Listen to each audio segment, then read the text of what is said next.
We welcome you all to the service this afternoon.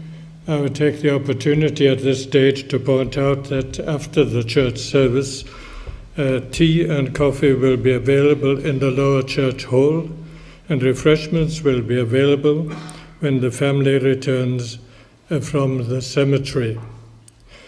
We shall shortly, in a few minutes, stand and sing the first hymn on the sheet as the family enter the church.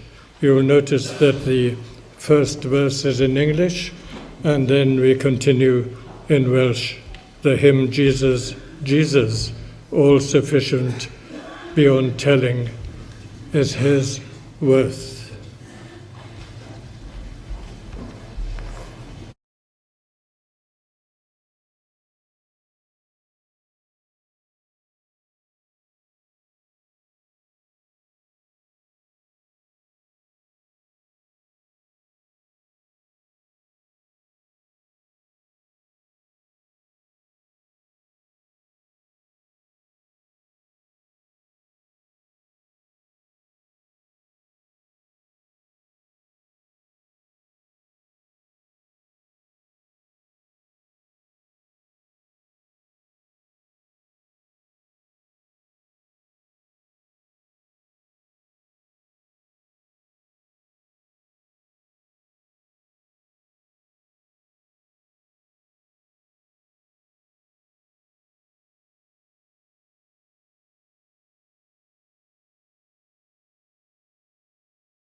gathered here this afternoon in loving memory of William Vernon Higham, known to all of us, I'm sure, as Pastor Higham or Vernon Higham.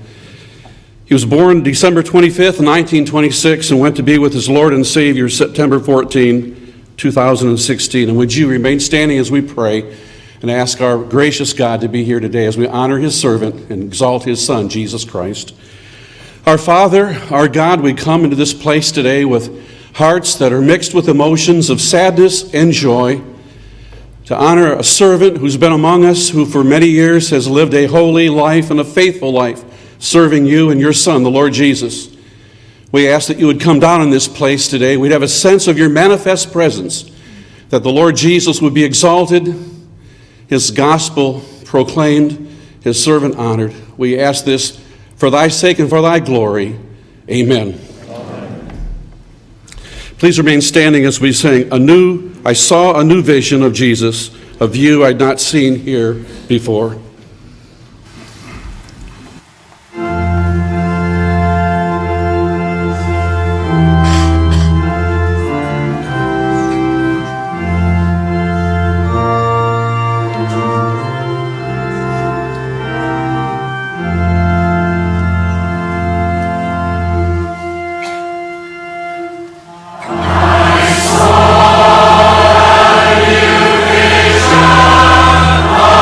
Jesus.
Pastor Howell Roberts is going to read a scripture.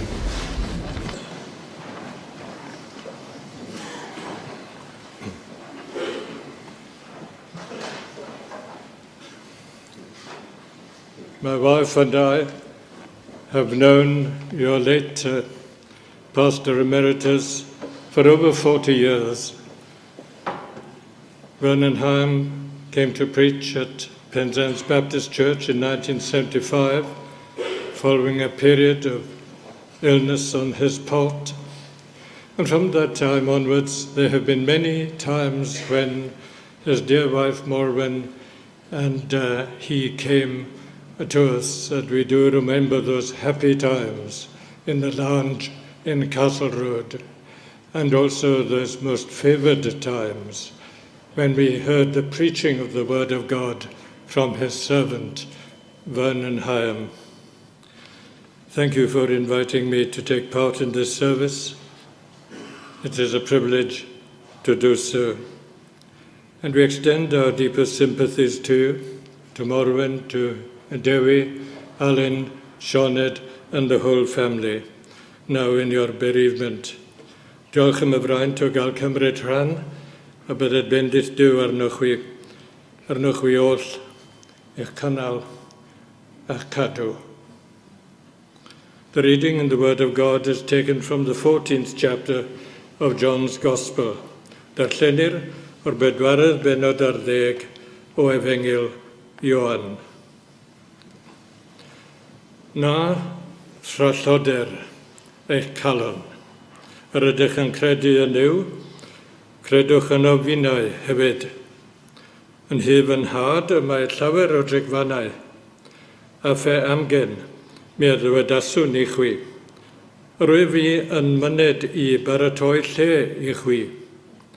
Ac os mae fi a af ac a baratoaf le i chwi, mi ddef drachefn, ac a'ch cymeraf chwi ata fy hun. Felly rwy fi, a byddwch chwythau hefyd. Ac i ba le rwy fi yn myned, chwi a wyddwch, ar ffordd a wyddwch. Dywedodd Thomas wrtho, arglwydd, ni wyddom ni o ba le rwy ti yn myned, a pha fodd a gallwn ni wybod y ffordd. Yr Iesu ddywedod wrtho ef, mae fi yw'r ffordd a'r gwirionedd a'r bywyd. Nid yw neb yn dyfod at y tad, ond tro fi. Y pethau hyn a ddywedais wrthych am i yn aros gyda chwi. Eith yr ydyddanydd yr ysbryd glân, yr hwn a enfyn y tad yn fy enw i, efe a ddysg i chwi'r holl bethau, ac a ddwg ar gof i chwi'r holl bethau a ddywedais i chwi. Rwyf yn gadael i chwi dangnefedd.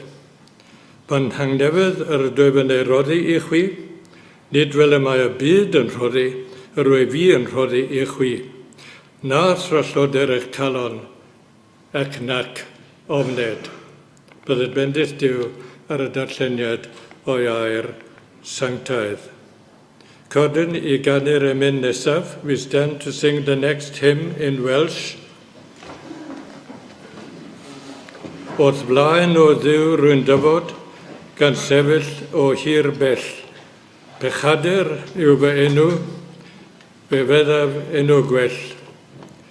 Tregaredd wy'n ei cheisio, a cheisio eto wnaf.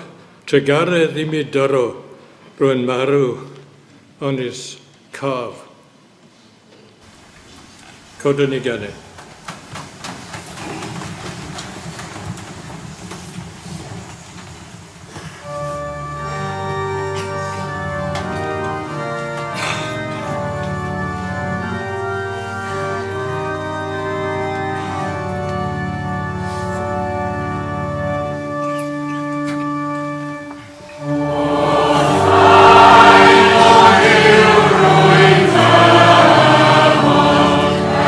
Say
Please be seated.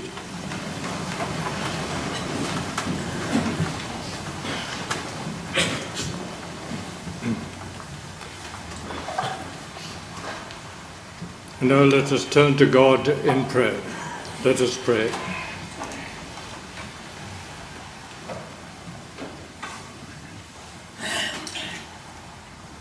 Almighty and eternal God, we come into the presence of the true, the living God, Father, Son, and Holy Spirit. We come to the God and Father of our Lord Jesus Christ, the Father of mercies, and the God of all comfort. And we do pray, O Lord, that it may please Thee to manifest Thy presence in our midst on this particular occasion, a special occasion, a notable occasion, for Thou hast taken Thy servant unto Thyself, and we thank Thee for him. Thy servant, servant of God, servant of Christ. And we thank Thee, O Lord, that we may come unto Thee at this time with all the thoughts that are upon our minds and upon our hearts. We thank Thee for the comfort and the consolation of the Scriptures. We bless Thee, O God, and thank Thee for Thy word, infallible word of truth, inspired of God and of the Holy Ghost.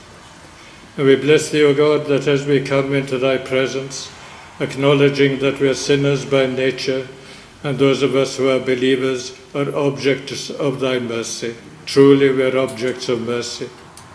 We thank Thee, Thou hast not dealt with us according to our desert, but Thou hast come to us with overtures of grace in Thy Son, our Saviour, Jesus Christ.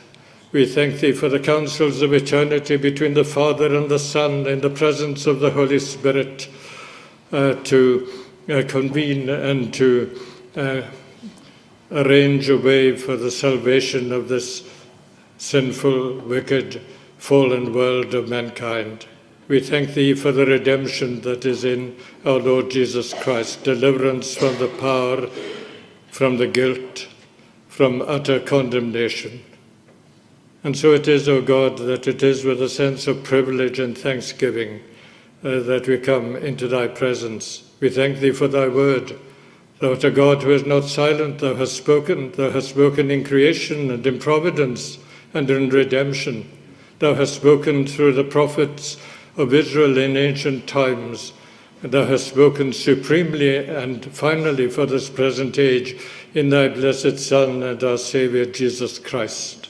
We thank Thee for the holy apostles bearing witness to Him. We thank Thee for the witness of the Christian Church down the centuries.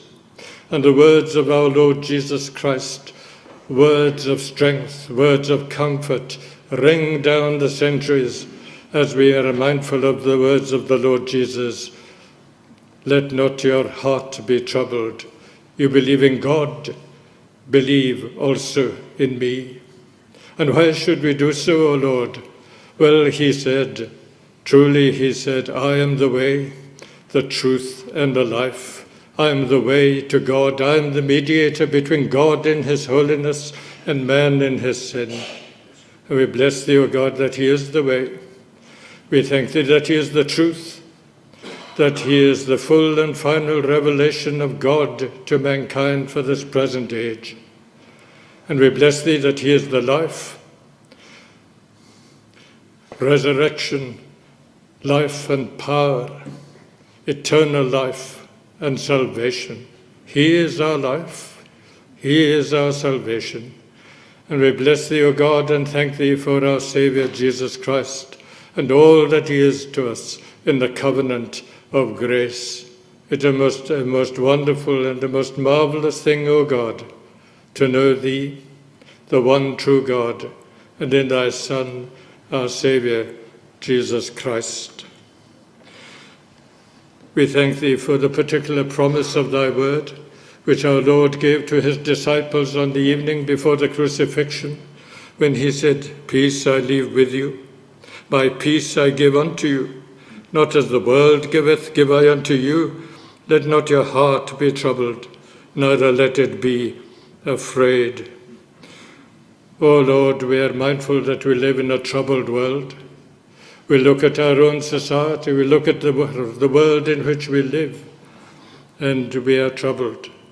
And with good reason, as we look at the society, the contemporary society in which we live.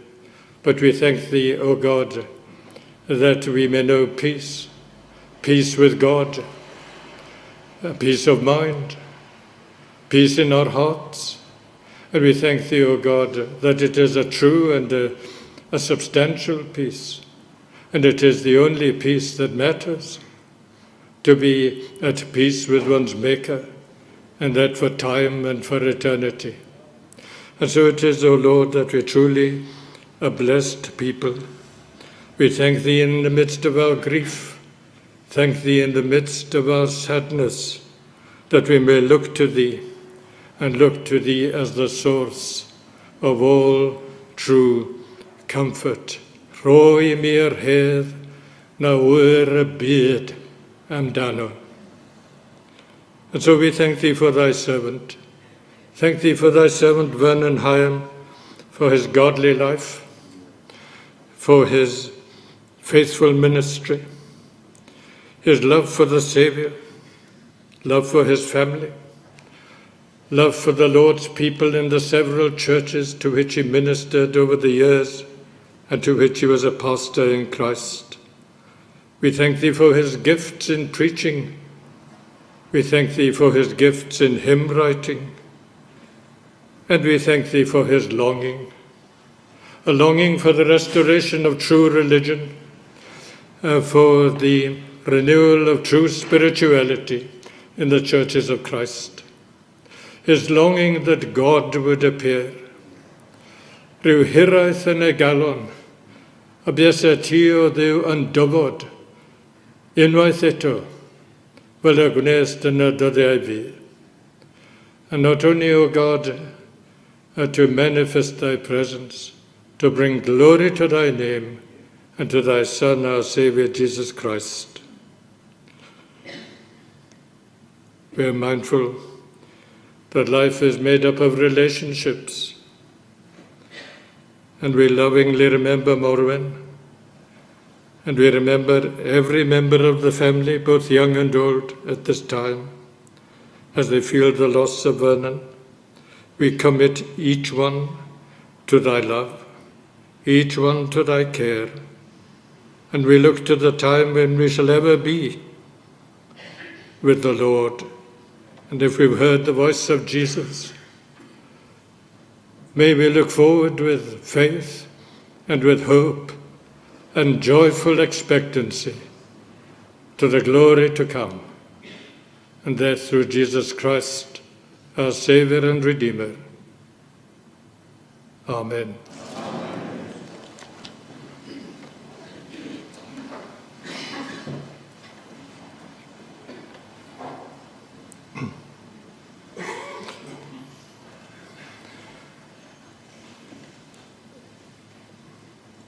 Cyn I Pastor Robert Dickie bregethu y prynhawn yma, fe ganwn ni'r emyn before Pastor Robert Dickie comes to preach. We shall sing the Welsh hymn, Mi glywaf dyna'r lais yn galw arna fi I ddod a golchi mea I gyd yn afon Calvary. Arglwydd dyma fi ar dy alwad di, cana fennaid yn y gwaed a gaed ar Galfari. 7. Amen.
Not many days ago, someone very precious to all of us was called to glory.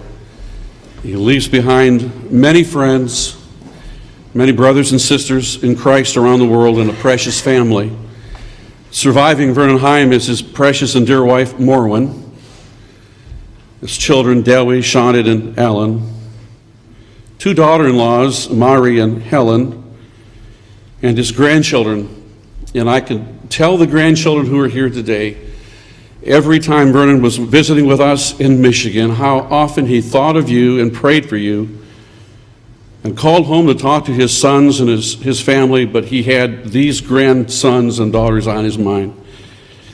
His grandchildren here, Gwenin, Rhian, Arun, Elidir, Kunan, Oshan, Cleon, Enir, Elihu. Vernon loved you, prayed for you, and lived a godly life for you. Brian and his wife, Enid, he loved them and their family. Mari, Helen, granddaughters, daughters-in-law, how he loved you.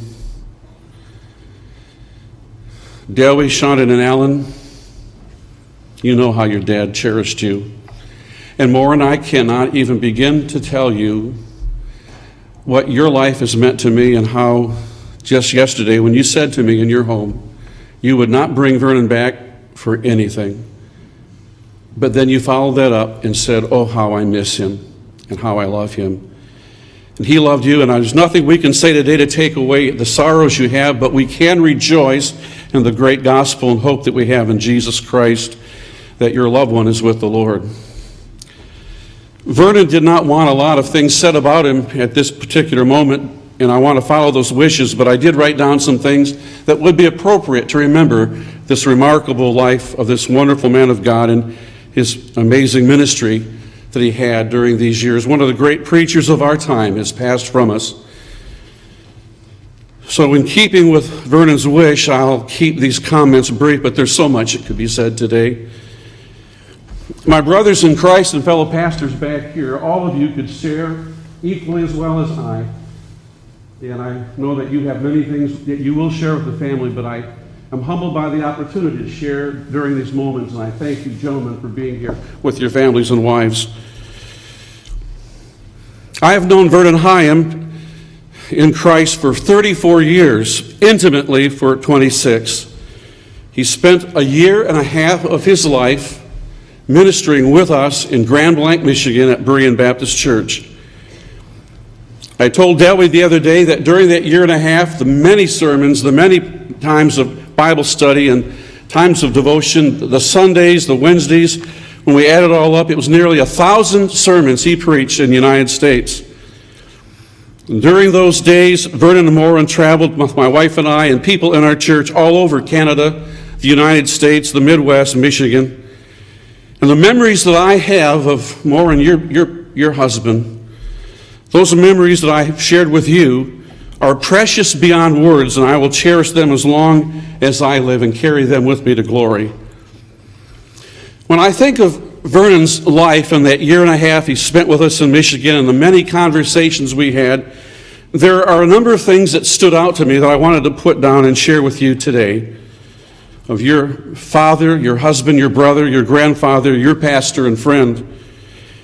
There are 5 little sections of things I want to share, and I will go through them. First, I want to remind all of you, as you know, that Vernon Higham was a lover and a worshiper of our triune God of Father, Son, and Holy Spirit. Vernon Higham had a passionate love for Jesus Christ and his gospel. He was a kind man, a gentle man, a godly man, a humble man.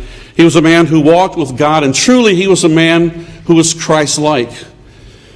When Robert Murray McShane from Scotland left, the paper said in his day that truly Jesus walked among us. And that could be said of your father, your husband, of Vernon Higham. Over the years, we had many discussions, particularly in the United States, as we fellowshiped in the car, at church, at homes, and various times. And during those discussions, there were 5 things that came out again and again in our discussions with Vernon. These were things that were dear to his heart. Now, there were many things in theology he loved to talk about, and the entire Word of God was precious, but these were 5 topics that he often mentioned, we talked about. First of all, he loved the gospel. He loved the doctrines of grace and justification by faith. When we take the gospel of sovereign grace and justifying grace, that was dear to his heart. Another topic that was very dear to Vernon Higham was the proper worship of God. He was concerned that people would worship in throne room worship, biblical worship. That was a topic dear to him. A third topic was this burden for revival. He loved the history of revival, prayed for revival, had a great desire for revival. Another topic that often came up in our discussions was his great burden for personal holiness of life. That all those people who claim to be followers of Christ would walk in holiness, in purity of life. That was a great concern, that there would be a godly life to back up profession of faith. And finally, one of the things that often came up in our discussions was his burning desire that God would be glorified, particularly within the church. That was one area that I thought I'd share this afternoon. In another area, Vernon was an amazing husband and father. Those who knew Vernon Higham knew of his deep and tender love for his wife, Morwen. What an example he has given all of us of what a devoted husband and father he should be, that we should be. This is something I think we should not miss today. Vernon had 3 children, Dewi, Shawnet, and Alan. Raised in a pastor's family with the pressures and stresses of a pastor's home, yet he had 3 children that know and love the Lord. He had 2 sons, and both of his sons are both remarkably gifted and powerful preachers of the gospel. Not every minister can say that he has a family and children that love the Lord and sons that followed him into the ministry. And Morwen, that's a tremendous testimony to both you and your husband, the life you lived in your home. When we think of Vernon's life, we have to think of the churches he pastored. He pastored 3 churches over his remarkable ministry. 2 of these churches were Welsh-speaking churches, one near Swansea and one in West Wales. In 1962, however, Vernon was called to the Heath Church in Cardiff. There he saw great blessing and numerical growth during the ministry at the Heath. He spent 40 faithful years at that church as their beloved pastor. Many people came to Christ during that time, and they had a remarkable ministry together. And over the years, as Vernon visited with me in Michigan, often he would speak with such fondness of his love for those years at the Heath and the people of the Heath. He loved them. Following his retirement, Vernon Higham was called to be pastor emeritus, working alongside his son, Pastor Dewi Higham, at the Tabernacle Cardiff Church in Cardiff. He saw that ministry working with his son grow into a thriving and spiritual body of believers who are passionate about the gospel, hungry for revival, and committed to biblical worship. Those churches were touched by that godly man. The Welsh-speaking churches, the Heath, the Tabernacle Cardiff, they've been blessed to have had in their midst a man who walked with God, who was like Jesus. Fourth, we need to mention the close relationship that Vernon Higham had with the doctor, Martin Lloyd-Jones. As a matter of fact, that's how I first met Pastor Higham. I was preaching in Cardiff in 1983, and someone said to me as my time was up on a Sunday evening, "You ought to go over to the Heath Church. There's a man that preaches there that's much like Martin Lloyd-Jones, and he was a personal friend of Lloyd-Jones." So I came over and had the chance to meet him on that Sunday evening. He brought a phenomenal message on justification by faith. I fell in love with his preaching, and came back 6 years later, met him again, and invited him to come to America, which he accepted that invitation.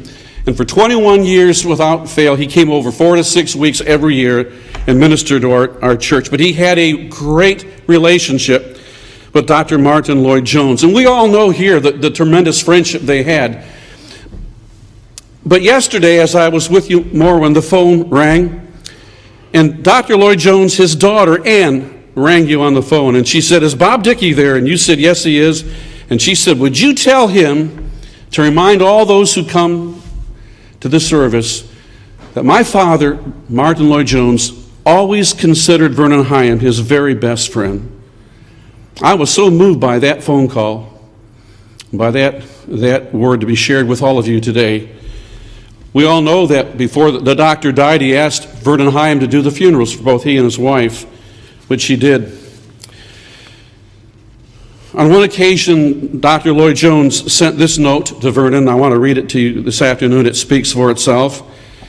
He writes, to my dear friend Vernon Higham, valiant for truth, contender and defender of the faith, man of integrity and courage, for whom I thank God and with whom it is my privilege to be associated.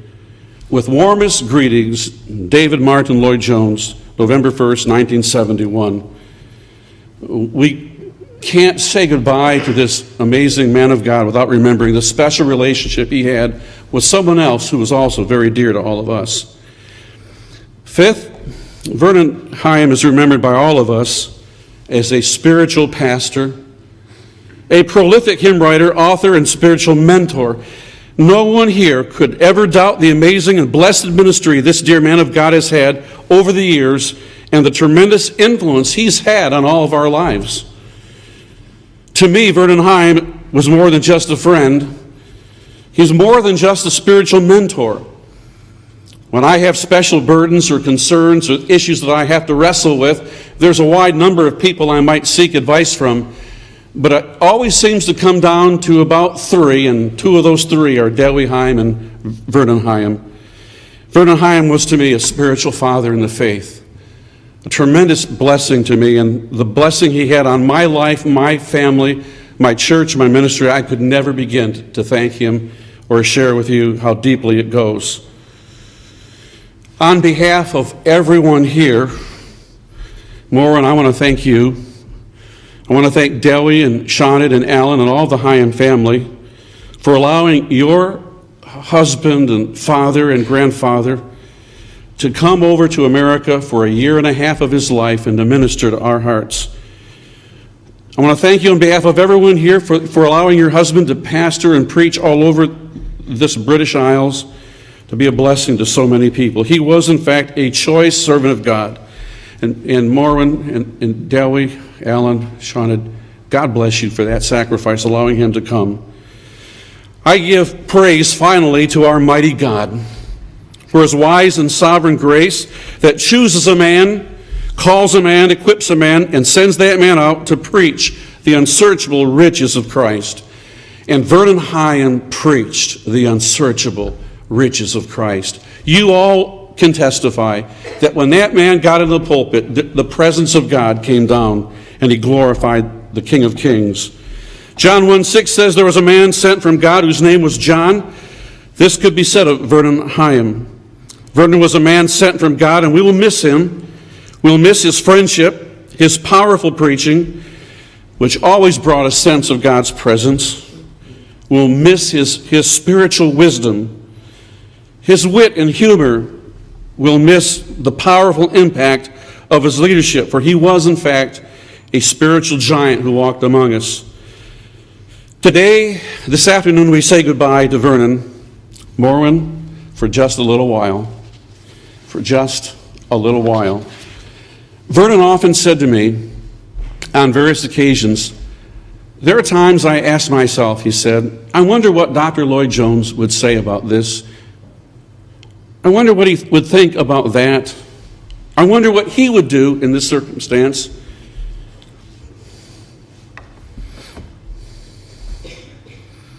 There's going to be many a time in my life and the days to come, and in yours, Dewi, and all of us here, we will be saying, I wonder what Vernon would say about that. I wonder what he would think about this.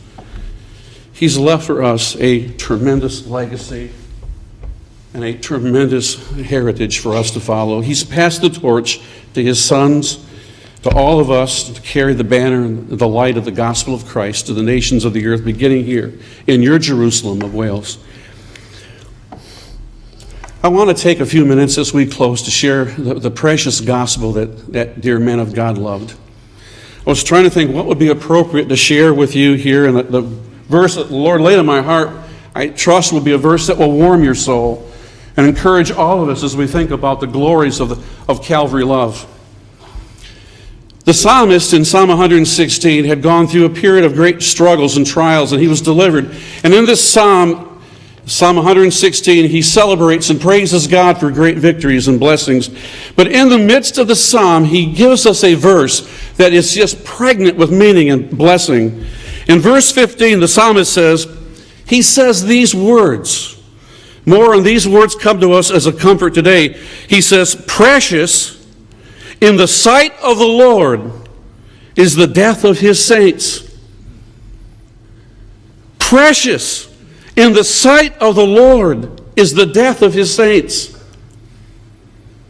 When God created, he said, it is good. But he did not say it was precious.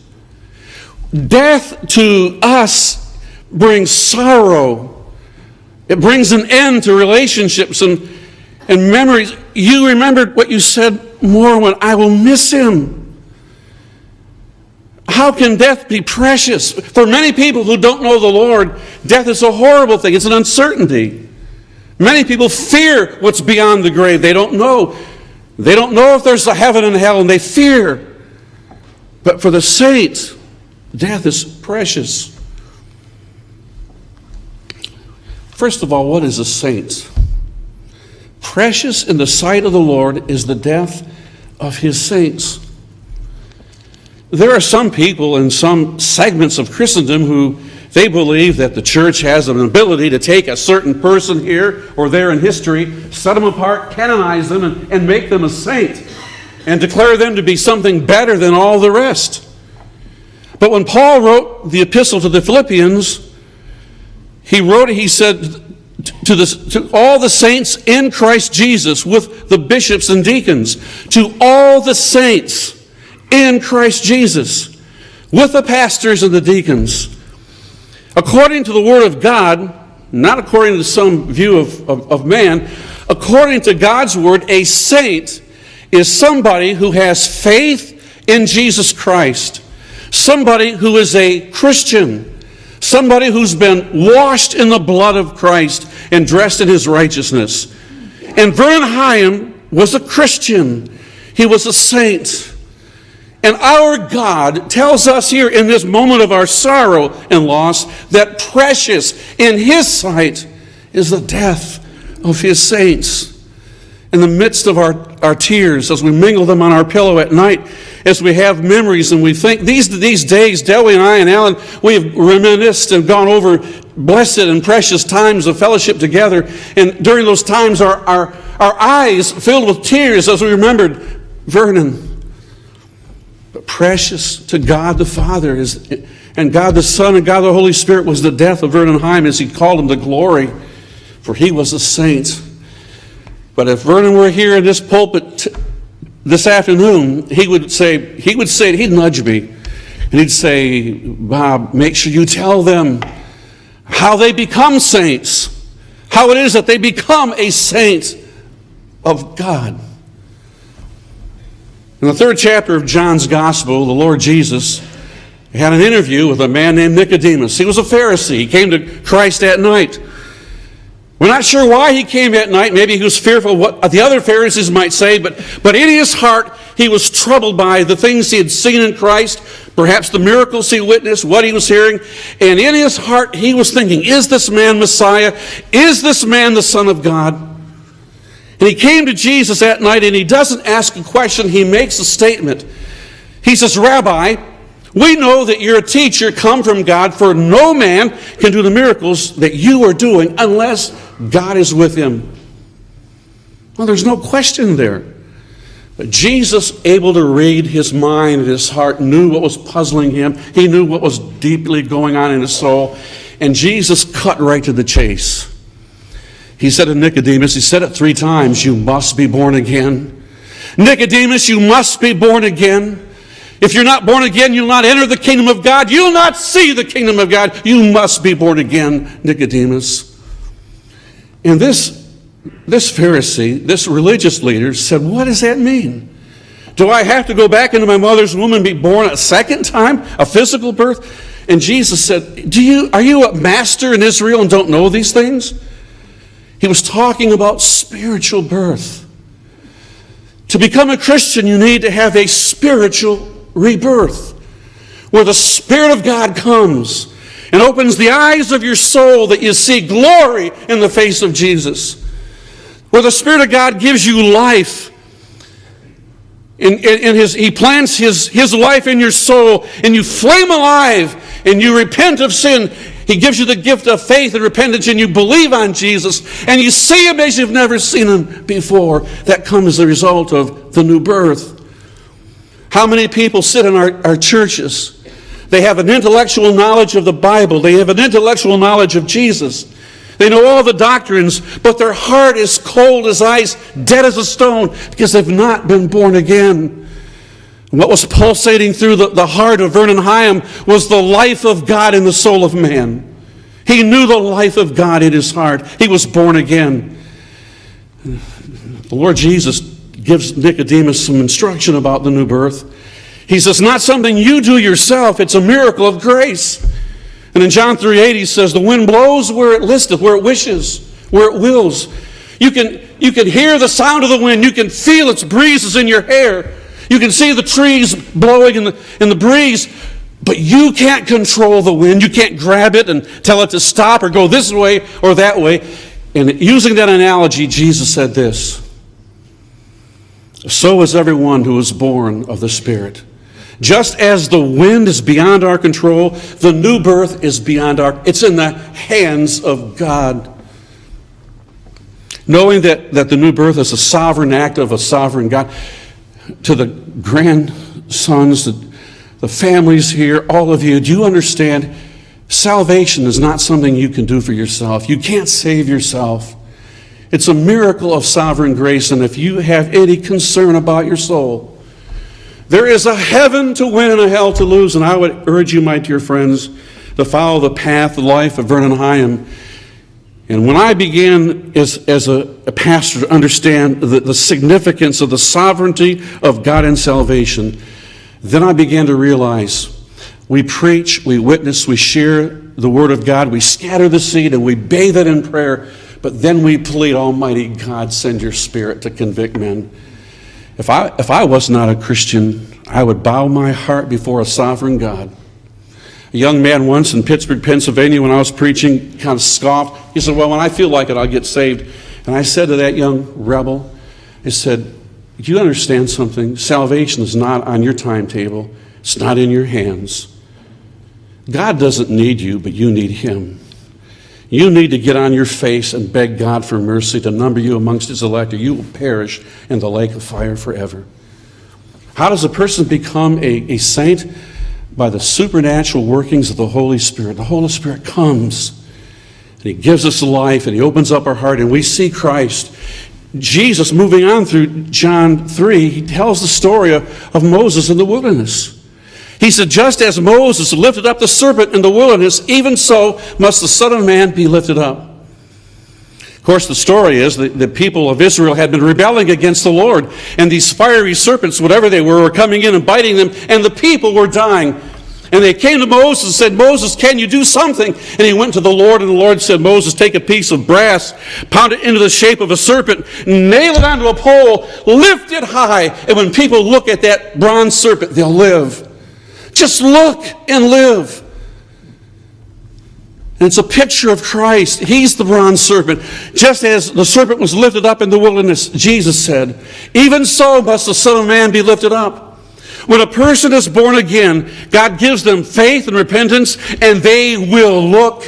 They will look. They'll look at Christ, and they'll see what they never saw before.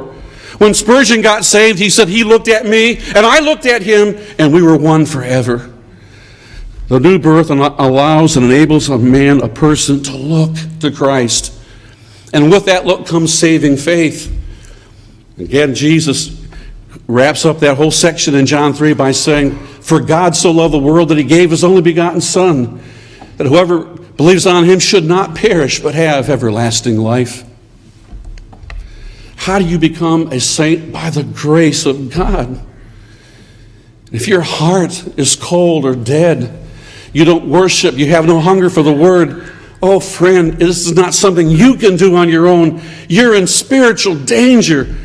And Vernon Higham, we would not bring him back, Morwen, as you said, but if he were here today, after seeing the glories of God in heaven, walking with saints and angels, being with apostles and Martin Lloyd, he would say to all of you, he'd plead with all of you, oh, flee from the wrath to come.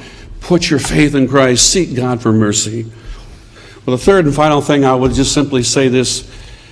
We talk about what a saint is. It's someone who's born again, a Christian.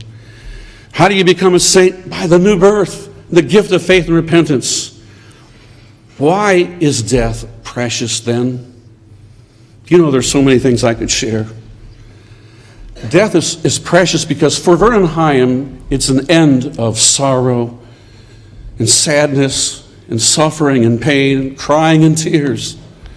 For Vernon Higham, death is the end of his labors against the world, the flesh, and the devil. He's entered his eternal rest. For Vernon Higham, death has brought him into a place where there's been a home prepared for him in glory. In my Father's house are many mansions. For Vernon Higham, he's entered into the fellowship of the church triumphant. He walks among angels today, amongst apostles and saints and sages, with Christians of all the ages, and there's no doubt in my mind he's already greeted Martin Lloyd-Jones and many of his parishioners over the years that he buried. Death brings Vernon Higham into the throne room of heaven to worship around the throne in the presence of Almighty God. And death for Vernon Higham brings him into the presence of the Lord Jesus Christ. That's why death is precious. For those who know Christ, for those who know Him, who have been born again, who have put their faith in Christ, death is precious for them. John Newton said this, "In evil long I took delight, unawed by shame or fear, till a new object struck my sight that stopped my wild career. I saw one hanging on a tree in agony and blood. He fixed his languid eyes on me as near his cross I stood. Sure, never till my latest breath could I forget that look.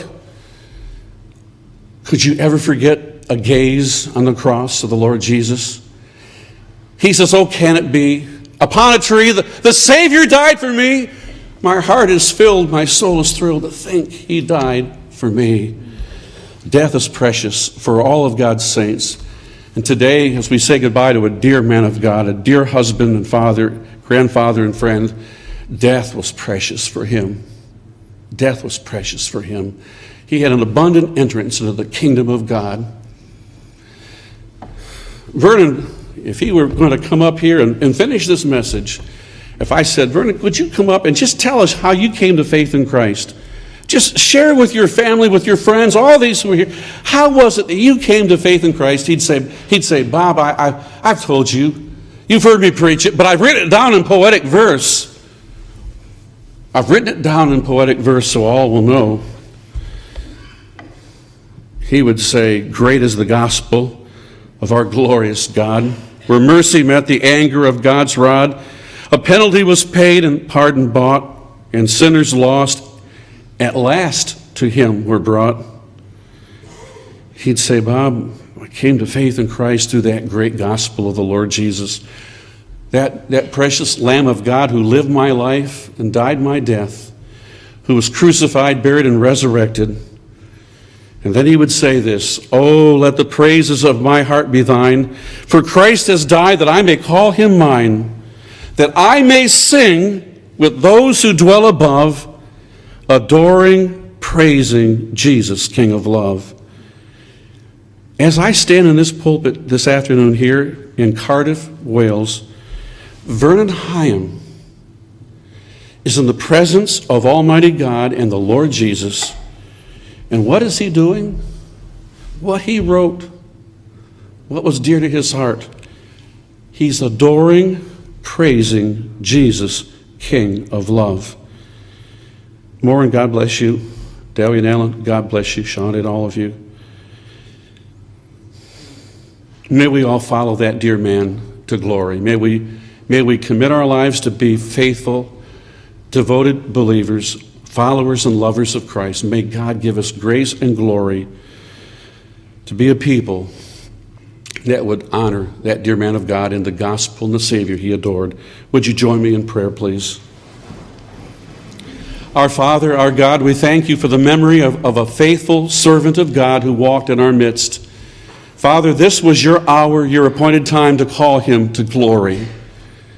We are thankful for the friendship, the ministry, and the love of that man, but we are thankful, Father, because you've used him to point us to your Son. We're thankful, Lord, here today for the gospel, for the Lord Jesus, his precious blood, his imputed righteousness. We're thankful, Father, for your electing love. We're thankful, Father, for your mercy. We're thankful for the gift of faith and repentance, great and mighty God. We're thankful for the written word and the living word, the Lord Jesus. May we each follow our dear friend, Lord, to glory. We give you praise. We honor you, asking these things in the name of Jesus Christ, our Lord. Amen. Let's stand, if we could, please, and sing, "Great is the gospel of our glorious God." Thank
please remain standing for the final benediction, and then as the family leaves, there will be a hymn, How Good is the God We Adore.